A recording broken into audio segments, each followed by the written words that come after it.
This week on Healthy Minds, join prominent psychiatrist Dr. Jeffrey Borenstein as he takes an in-depth look at autism. We didn't even know what autism was. What is it? Is it a disease? Is it curable? Just trying to explain autism or PDD to someone is difficult. From discovery to diagnosis. It's just increasing in number, or has the question been that we just didn't recognize what was going on? And cutting-edge research. The genetic findings will have direct implications for diagnostics. That's today on Healthy Minds.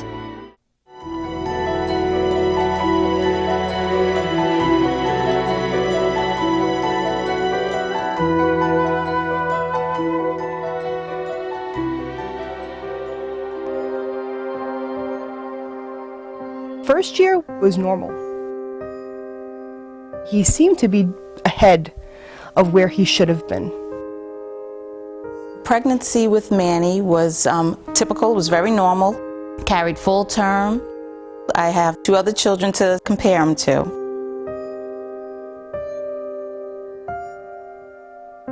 I had twins in 1999, Alexandra and David.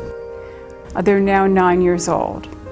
David was diagnosed with autism when he was 17 months old.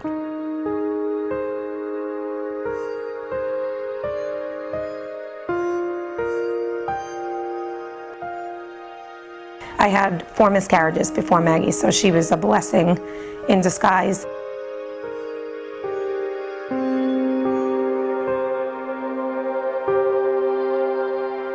We did receive a diagnosis on Maggie, which at that time Aaron was pregnant with our second child, John. We were all devastated, and we were thinking, what's going to happen with the newborn? And sure enough, he was diagnosed with PDD also.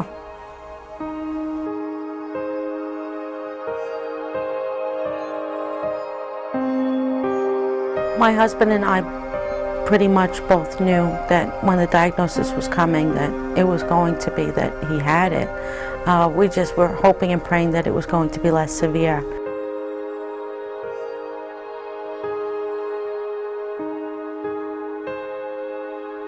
I always wanted to be a mother, but I didn't know that it was going to be so different and so difficult.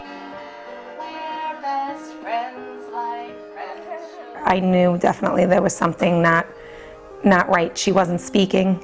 She wasn't making any eye contact. She wasn't playing with any toys. We had a room full of toys and nothing was touched.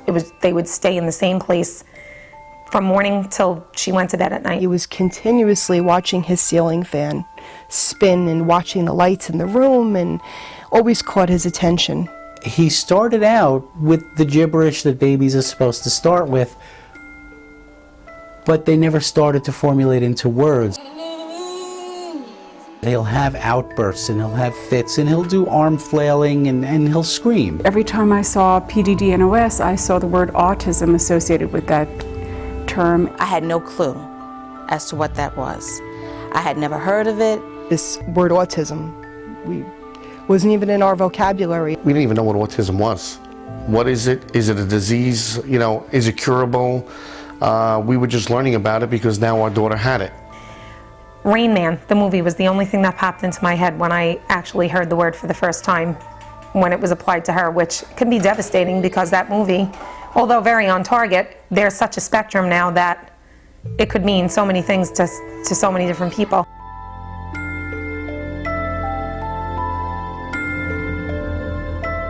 Everything we do now centers around Josh. I wouldn't even be able to tell you in words how the day went because it could have been bad from from beginning to end. He doesn't speak and he doesn't understand language, and he has aggressive behaviors, and he's hyperactive. So you combine all those elements together, and he's a very challenging child. He requires 24/7 one-on-one care. You cannot leave him alone for a moment. He was so full of rage and anger, and he was uncomfortable in his own body. He was uncomfortable in his own skin. It is such a challenging disorder. He'd go into the bathtub, turn the water on full blast, and put his mouth under the faucet. I was afraid he was going to drown. He would get into the shaving cream and just smear it all over the house. Unfortunately, he got into his feces many times, to the point where it became like an obsession with him, where he had to get to it and he had to smear it all over the house, all over the carpet and the walls.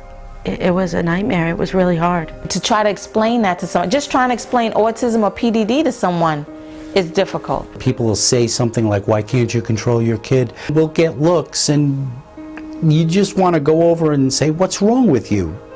Walk in my shoes before you give me a look like that. When it's bad, it's bad. I don't know if Aaron mentioned earlier, but for like the first year, we couldn't even go out with Maggie. We attempted it and Aaron would say, no, we're not going to do this. And I'd say, no, we're going out. And then of course we'd regret it. I couldn't even have anyone babysit him because my kid would be all over the house, so it was really hard. What is he going to be like when we're not here anymore? The experiences of these families are very moving. Most of us know a family that's affected by autism, and we're all concerned by the alarming increase in this diagnosis. More children are being diagnosed than ever before. Autism is one part of a larger spectrum of developmental disorders that is now affecting 1 out of every 150 children and can cause severe impairment in thinking, language, and the ability to relate to others. Symptoms range from mild to quite severe and can be difficult to identify or diagnose during infancy. Onset is usually before age 3, and core symptoms may include difficulties in communication, both verbal and nonverbal, limited interest in activities or play, such as a younger child will focus on parts of a toy rather than playing with the entire toy.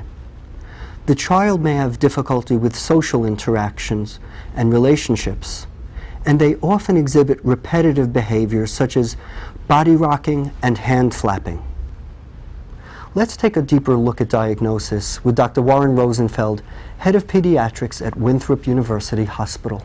One of the questions people ask, autism, we're having an epidemic, it's just increasing in number, or has the question been that we just didn't recognize what was going on? In your field of psychiatry, there was a whole diagnosis of childhood schizophrenia. That was a very common diagnosis 20 years ago. Most likely those children were on the spectrum and had some form of autism. When you do a screening with a child, what do you look for? One of the problems we have, and again with early diagnosis, there is no blood test, there's no brain scan, there's no brainwave test that we can do. It is still a test that you have to make by looking at behaviors. Most times parents will come to you about a year of age to a year and a half of age to look to see, is the child having repetitive behavior? Does the child relate to you? Does the child make eye contact? So it's very hard for you as a pediatrician, although you can give this list of signs. The question is, not one sign is diagnostic. It only can raise the question in your mind, is this a possibility, and is perhaps further testing needed? If the child is beginning to develop some verbal skills and then those skills decrease, how do you deal with that kind of an issue?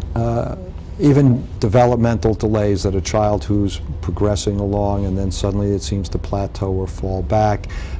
Even children who are developing verbal skills, but all they're doing is echoing, something we call echolalia. They repeat the words that you say. They're really not making speech for its own sake or a way of communicating with you. They're just bouncing back the sounds that they're hearing in their environment. Parents also must express concern to you about immunization. People keep trying to blame the immunizations. As they take away one problem, they look for something else and say that it's there. The problem with this diagnosis, it's often made after all the immunizations are given. So there's a time, and many people felt that certain immunizations given around the first birthday, and then 3 months later, or 8 months later, or 12 months later, their child was diagnosed with autism or started showing this behavior. We know that the natural course of the disease is it's very hard to see this earlier than 1 year, earlier than 18 months. We've heard in speaking with parents that often at the beginning, when they went to their pediatrician, the parent may have had some concerns, and the pediatrician said, no, it's okay, they may be developing a little slower than others, but don't worry, and ultimately that delayed getting a diagnosis for them. What do you tell a parent who's watching us now who has some concerns and their pediatrician is saying, don't worry? As I mentioned, a lot of these behaviors are normal, and although many times when you use the screening tools and you end up with having a child who's on the spectrum, you can see all of these behaviors. But very often you see these behaviors and many children go on to be absolutely normal. I think pediatricians as a profession and a discipline don't like to put labels on children, and we know that sometimes lack of speech, let's say, could be a developmental process that some children take longer to develop the skills to have verbal speech. And very often in the small snapshot during that 15 or 20 minutes that the pediatrician is observing the child, it's difficult to make that assessment. The new guidelines for the academy are that if you have some concerns, even with some of your screening tools, you might, instead of saying a 3-month visit or a 6-month visit, let's talk about it again next month and see how your child is doing. We're working hard to teach the pediatricians. We have a training program at Winthrop Hospital, and this is going to be the most common chronic disease that my young pediatricians are going to see in their practices. It was an important point I wanted to make before, is that there is pressure on us now as healthcare providers to make the diagnosis. The earlier we can get the child